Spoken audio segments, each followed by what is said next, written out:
Hvad sker der, hvis en vare stiger med 10%? Nå.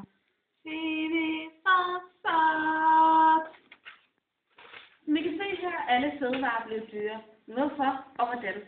Og hvad vil det betyde for vores økonomi?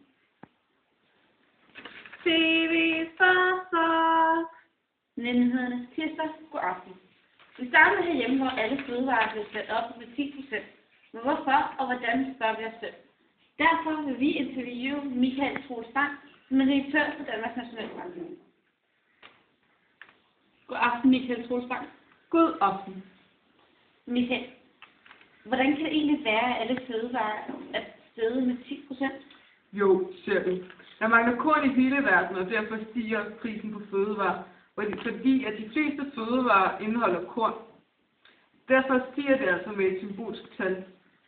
Men hvad er konsekvensen for folket, når nu de skal give flere penge for varerne? De bliver nødt til at omstrukturere deres økonomi, hvor nogle af de penge, de før brugte på fornøjelser, går til fødevarer. Vi kommer til at se et meget stort tab på markedet på f.eks. tøj, rejser med mere.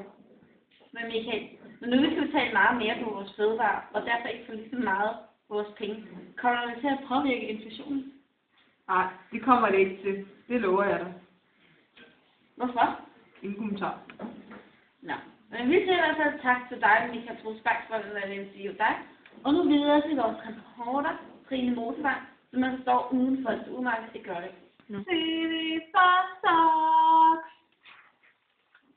Jeg står ude for en supermarked i Gørlev, hvor mange mennesker er forarvet over alt det, der sker med fødevarerne.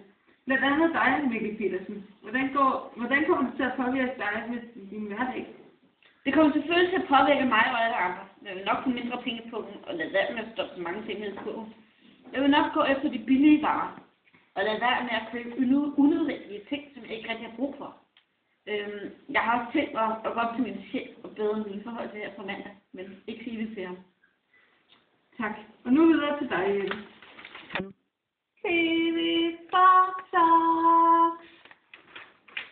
Jeg kan se, at vi ikke har mere tid tilbage, men vi vender tilbage igen kl. 22. Nyhederne. God aften.